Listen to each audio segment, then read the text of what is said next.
Hello সবাইকে, কেমন আছো সবাই? আশা করি সবাই অনেক ভালো আছো, সুস্থ আছো। এই তো সকালবেলা ঘুম থেকে উঠে উজ্জ্বলকে উঠিয়ে দিলাম আর সকালের কাজকর্ম কমপ্লিট হয়ে গেছে। আজকে হচ্ছে 21 তারিখ, মানে বৃহস্পতিবার। আর ব্লগটা তোমরা হয়তো পাবে 23 তারিখে, মানে শনিবার। তো মাঝখানে একটা ভিডিও ছিল, সেই ভিডিওটা দিতে মানে দেওয়ার জন্য এই ভিডিওটা দিতে একদিন লেট হবে। আর 23 তারিখে হচ্ছে আমার মাম্মামের বার্থডে, মানে আমাদের মেয়ের জন্মদিন। আর দেখতে দেখতেই বলো বাচ্চারা কত বড় হয়ে যায়। মানে এই মনে হলো কত ছোট ছিল, আর এখন মনে হচ্ছে এই তো ধীরে ধীরে তাড়াতাড়ি করে বড় হয়ে যাচ্ছে। তো এই তো 7 বছর হয়েই গেল। আর দেখতে দেখতে 10 বছরও হয়ে যাবে, দেখতে দেখতে 15 বছর, দেখতে দেখতে 18 বছর। যাই হোক, হ্যাঁ, বড় হোক, মানুষ হোক, এটাই চাই। আর আজকের দিনটা জানি না কিভাবে সেলিব্রেট করব, সেটা পরে যদি করি, ভিডিও করি, তোমাদের সাথে অবশ্যই শেয়ার করব। হ্যাঁ, তবে একটু আধটু তো করবই সেলিব্রেশন, সেই নিয়ে চিন্তা ভাবনা প্রিপারেশন চলছে। তো দেখা যাক কতদূর কি করতে পারি। আর সকালবেলা উঠে বিছানা চাদরটা চেঞ্জ করে নিলাম, মানে সকালবেলা উঠে বারবার করে বলছি, সকালবেলা তো অনেকক্ষণ আগে হয়ে গেছে। আর এদিকে উজ্জ্বলকে বাথরুমে বসিয়ে দিলাম, ওকে জলটা দিয়ে দিলাম। কালকে না এই জানলাটা একটা গামছা দিয়ে রেখেছিলাম, এখানটা একটা পর্দা টানাতেই হবে, এত পরিমাণে হাওয়া দিচ্ছে। মাঝে মাঝে না খুললেও হচ্ছে না, আবার মাঝে মাঝে বন্ধ মানে করেই রাখতে হচ্ছে, এরকম ব্যাপার। উজ্জ্বল চিৎকার করছে, চিৎকার বলতে ও আমাকে বলছে আর কি, আমি বলি চিৎকার করে, কিন্তু আসলে তো চিৎকার করে না। তো মাঝে মাঝে বলে যে প্রচন্ড হাওয়া দিচ্ছে, দরজাটা বন্ধ করো, জানলাটা। আবার জানলাটা বন্ধ করি, আবার মাঝে মাঝে একটা কিছু টাঙিয়ে রেখে দিই, যাতে মানে অল্প আলোটা ঢোকে আর হাওয়াটা কম আসে। কি বলতো, আমার না জানলা দরজা সব বন্ধ করে রাখলে না দম আটকে আসে, মনে হয় যেন কি আমার গলাটা টিপে ধরেছে, এরকম মনে হয়। তো এদিকে ঝাড় দিয়ে নিলাম, ঝাড় দিয়ে সব জায়গাগুলো ভালো করে ঝাড় দিয়ে চলে আসলাম এবার রান্নাঘরে। রান্নাঘরে এসে রুটি তরকারি করব। সকালে করেছিলাম, সকালে মায়েরটা করি আর তারপরে মাকে দিয়ে আমাদেরটা পরে করি। এদিকে করেছিলাম আজকে ফুলকপি আলু দিয়ে তরকারি, তো সেটাই আর কি রুটি দিয়ে খেয়ে নেব সবাই। মাকে সকালবেলা রুটি তরকারি দিয়ে দিয়েছি, কোয়েল খেয়ে নিয়েছে, মেয়েও খেয়ে নিয়েছে। আর এবার হচ্ছে আমাদের খাওয়ার পালা। তো রুটিগুলো ভালো করে মানে বেলে নিচ্ছি, বেলে নিয়ে এবার সেঁকে নেব। আর এই খুন্তিটা ছিল, ওটা দিয়ে ভুলে যাই বারবার করে, যতবারই ভাবি খুন্তি দিয়ে এটা উল্টাবো ততবারই ভুলে যাই, সেই হাত দিয়ে অভ্যাস হয়ে গেছে জানো না। আর হাত দিয়ে উল্টাতে গেলে হাতে লাগে ছ্যাঁকা মাঝে মাঝে। তো কি আর করা যাবে, অভ্যাস যেটা হবে সেটা তো আবার করতেই হবে। তো তারপরে ভাবলাম যে না, হাতে ছ্যাঁকা লাগিয়ে না লাভ নেই, খুন্তি দিয়েই করি, কিন্তু বারবার করে ভুলে যাই। যাক, এদিকে দেখো বা রুটিগুলো বলতে বলতে আমার সেঁকা হয়ে গেছে। আগে একটা সময় ছিল যখন রুটি ছিল দু চোখের বিষ, একদম পছন্দ করতাম না। যেদিন আমার মা রুটি তৈরি করতো সেদিন তো একদম রেগে যেতাম, বলতাম রুটি খাবোই না, তুমি আমাকে ভাত দাও। এবার আমার জন্য যেখান থেকে হোক মা ভাত জোগাড় করতো, হয় দুটো চাল বেশি নিত, এটাই করতে হতো। বা আবার ভাত করতো না, ওই দুটো চাল বেশি নিত, জানতো যে আমি ভাত খাবো, রুটি খাবো না। কেন জানি না রুটি ছিঁড়ে খাওয়ার মতো আমার ইচ্ছাই ছিল না। আর এদিকে এবার তরকারিটা নিয়ে নিলাম, সাথে রুটিও নিয়ে নিয়েছি। আমাদের রুটি নিয়েছি আর পেস্তার রুটি, পেস্তাকে দিয়ে দিয়েছি। পেস্তা বাবুরও খাওয়া হয়ে গেছে সকাল সকাল। শীতের যত সকালে ওঠো না কেন দেখবে কাজ যেন তোমার শেষ হয় না। হ্যাঁ, তবে একটা সময়ের পর মনে হয় যে ঠিক আছে এবার একটু বসি, কারণ সারাদিন কাজ করতে করতে সন্ধ্যাবেলা যখন বসবে তখন সন্ধ্যাটা দেখবে অনেকটা বড় একটা সন্ধ্যা পাবে। সন্ধ্যাটা যখন পেরিয়ে যাবে, মানে ওই 7টা থেকে 8টা বাজার মুহূর্তটা, সেই মুহূর্তটা এতটাই বড় হবে। আর শীতকালে রাত তো বড় হয়, তবে একটা কি শীতকালে ঘুমিয়ে একটু শান্তি পাওয়া যায়, আর গরমকালে কোথার থেকে যে রাত ফুরিয়ে যায় বোঝাই যায় না। তবে শীতকালে একটা জিনিসের অশান্তি, কাজ করে তুমি কুল পাবে না, কোন দিকে যে কি কাজ করবে সেটাই বুঝে উঠতে পারবে না। এই সকাল শুরু হবে, এই দুপুর হয়ে যাবে, আবার এই দেখতে দেখতে বিকেল হয়ে যাবে, এটাই কিন্তু হয়।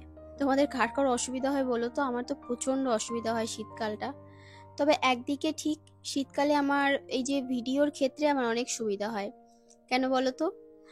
অসুবিধা তো আছেই, যেমন ঠান্ডা লাগে। আর ভিডিওর ক্ষেত্রে সুবিধা বলতে ঘেমে যাই না, এতটা হাঁপিয়ে যাই না, এতটা কষ্ট হয় না।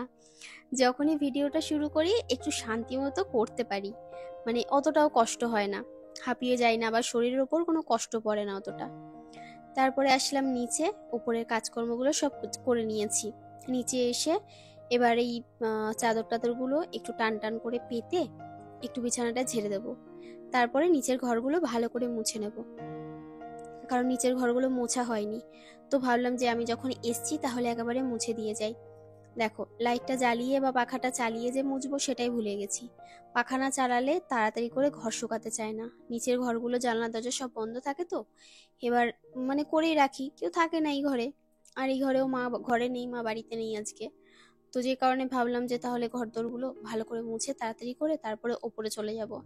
আর উঠোনটা আগে ঝাড় দিয়ে নিয়েছিলাম, উঠোন ঝাড় দেওয়াটা দেখানো হয়নি তোমাদের সাথে, ঘরদোর মোছাটা শেয়ার করব। তারপরে ওপরে যাবো রান্নাবান্না করতে। আজকে আবার বরের বায়না হয়েছে একটু চিকেন কষা খাওয়াবে। বাড়িতে চিকেন রান্না হয় না অনেক দিন হয়ে গেছে, প্রায় তোমার অনেক দিন বলতে অনেক দিনই হয়ে গেছে। মাঝখানে বাবার বাড়িতে গেলাম, তারপরে বাড়ি এসে আজ খাবো কাল খাবো করে আর খাওয়াই হয় না। ভেবেছিলাম আয়ুষ্মিতার জন্মদিনে করব, মাংস টাংস যাই করি না কেন, ওই জন্য আর খাইনি। মানে সেভাবে ইচ্ছা করেই খাইনি। তুজল বললো যে আজকে একটু খাওয়াও, তো আমি বললাম যে বেশ। তারপরে সকালবেলা মাকে বলেছিলাম তুমি একটু চিকেন এনে দিয়ে যাবে, তো মা বললো ঠিক আছে। তো মা চিকেন এনে দিয়েছে, আর এবার আমি রান্নাটা করে নেব।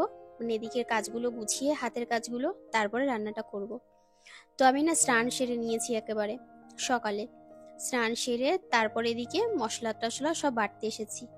আর আমাদের জানোই তো এখন শিলপাটায় বাটতে হচ্ছে। আমার শিলপাটায় বাটতে ভীষণ ভালো লাগে, অসুবিধার কিছু হয় না। কিন্তু আমাদের এই শিলপাটাটা না একটুও সেই খোটানো নেই, মানে ধার নেই একটুও। আর একটু বড় যে ছড়ানো শিলপাটাগুলো হয় না, মানে হালকার মধ্যেই একটু ফ্ল্যাট টাইপের, একটু পাতানো টাইপের, আর নোড়াটা আর একটু বড় হবে। কিন্তু আমাদের নোড়াটাই যেন নোড়াই না, এ তো কিছুই না, মানে এটা ধরলে এত হালকা লাগে আমার কাছে। আর বাটা যায় না, বাটতে গেলে তো 50 বার তোমাকে ডলতে হবে, তারপরে গিয়ে একটা ফিনিশিং আসবে, মিহি বাটা হবে। দেখো আগে যে আদাটা বাটলাম ওটা কিন্তু অতটাও ফিনিশিং হয়নি, মোটামুটি হয়েছে, মানে আর কি চলে যাবে। তো একদম ফিনিশ করে বাটতে গেলে আরো অনেকবার বাটতে হবে। আর লঙ্কাটা তো অত ভালো করে আমি বাটি না, কারণ লঙ্কা তরকারিতে দিলে খুঁজেই পাওয়া যায় না। অত কষ্ট করে কষ্ট কে করবে, এটাই হচ্ছে ব্যাপার। শীত পড়েছে তো, আর ভীষণ ঠান্ডা লাগছে। তো একটা ওই যে শীতের ঠিকই নয়, ওই একটা অন্যরকম একটা জামা পরেছি আর কি। তো ভাবলাম যে থাক, নাইটিটা এখন আর স্কিপ করি। হ্যাঁ পরবো, তবে অবশ্যই পরবো। এবার ফুল হাতা নাইটি পরলেও বেশি তোমার ঠান্ডা লেগে যায়, মানে গরম লেগে যায়। আবার যদি মানে ছোট হাতা পরি, শর্ট হাতা, তাহলে আবার ঠান্ডা লেগে যায়। এরকম হচ্ছে, মানে কোনো দিকেই আরাম খুঁজে পাচ্ছি না। তো যে কারণে ভাবলাম যে না, ওই শার্ট টাইপের, টি শার্ট টাইপের আর যে প্যান্ট, ওগুলো একটা পরি আছে যখন। কারণ ওই যে বলেছিলাম তোমাদের কিছু কিছু জামা কাপড় রয়েছে যেগুলো নষ্ট করে উঠতে পারছি না, এবছরটা পরে পরে নষ্ট করে ফেলবো, পরে আর অসুবিধা হবে না। আর এদিকে রান্নার জন্য দেখো সব প্রিপারেশন নিয়ে নিয়েছি। মশলা বাটা হয়ে গেছে, পেঁয়াজ কাটা হয়ে গেছে, সব কাটা হয়ে গেছে। আর রসুনটাকে না থেতো করে নিয়েছিলাম। রসুনটা যখন থেতো করেছিলাম সেই শিলপাটাতেই আমি গোলমরিচ থেতো করেছিলাম। এবার রসুনটা ওই জন্য একটু কালো কালো হয়ে গেছে, বুঝতে পারিনি। আর আজকে মাংসটা উজ্জ্বল বলেছে ঝাল ঝাল করবে, কষা কষা করবে। রান্না করার আগে আমাকে আগে বলেছে যে কিভাবে কিভাবে রান্না করবে। আজকে রান্না করেছিলাম সেইভাবে, আর সত্যি ভালো হয়েছিল খেতে। মানে আজকে একদম জল টল কিছু দিইনি, আগে যেভাবে রান্না করতাম পুরো কষা কষা মাংস যেভাবে হয় সেভাবে রান্না করেছিলাম। আর বেশি করে ঝাল দিয়েছিলাম। তো দেখো লঙ্কা দিয়ে দিলাম, এবার এর মধ্যে ওই পেঁয়াজ টেয়াজ সমস্ত মশলাপাতি যা দেবার সব দিয়ে দিলাম। এবার এক এক করে আর কি গুঁড়ো মশলা যা যা অ্যাড করার সমস্ত কিছু অ্যাড করে দেবো। আর তারপরে মাংসটা দিয়ে ভালো করে কষিয়ে নেব। যখন ছোট ছিলাম না, তখন আমার একটা ভীষণ বড় আফসোস আছে, এটা আমি জানি না আমার কখনো পূরণ হবে কিনা। আফসোস বলতে সবার জীবনের এক একটা করে অপূর্ণ ইচ্ছা থেকে যায়। হ্যাঁ, অপূর্ণ ইচ্ছা তো অনেকই আছে, সব স্বপ্ন সবার সত্যি হয় না, সবকিছু পূরণও হয় না। আর আমার যে আর একটা যে অপূর্ণ ইচ্ছা, সেটা তোমাদেরকে একটু বলি। সেটা আমি চাই না কখনো পূর্ণ হোক। আমি আমার মেয়েকে বলেছি তুই যখন বড় হবি, চাকরি বাকরি করবি বা অনেক বড় হবি, তখন আমি তো বয়স হয়ে যাবে তখন, তখন একদিন আমার বার্থডে সেলিব্রেশন করবি সুন্দর করে, যেমন আমি তোদেরটা করি, কোয়েলের বা আর 5টা বাচ্চার বা তোর।